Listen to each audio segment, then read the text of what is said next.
Il Tor di Quinto, grazie a una doppietta di Gianluca Libertini, si aggiudica per 2-0 la sfida di ritorno della semifinale del campionato nazionale Juniores e conquista la finalissima. I campioni d'Italia in carica del Tor di Quinto sono squadra compatta. Il Canicattì prova a rimontare 2 gol subiti all'andata ed è costretto a giocare una partita d'attacco.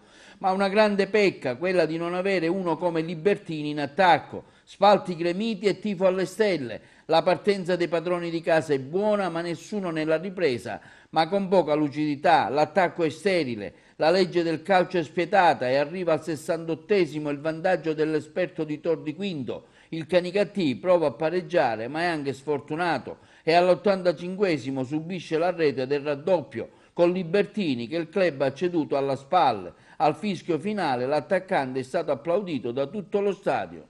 Questo ci fa bene, ci fa mettere esperienza per il futuro sicuramente.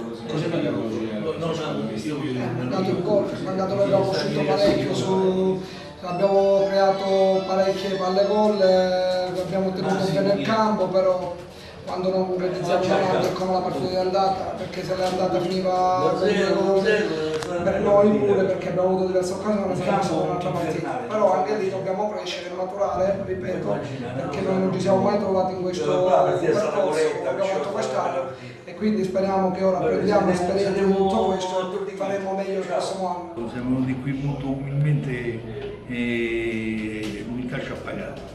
Siamo venuti perché noi siamo un esempio di correttezza, non solo oggi, sempre, e abbiamo trovato una squadra corretta come noi. Ci siamo un po' meravigliati, ci hanno detto fanno qua, fanno là, questi hanno dato un calcio, non hanno fatto una ripicca, non hanno perso tempo, sono stati ragazzini perfetti e noi abbiamo tenuto a vantaggio, compreso il campo, che doveva penalizzare noi, ha penalizzato voi, perché il tasso tecnico vostro non diventa un campo come questo.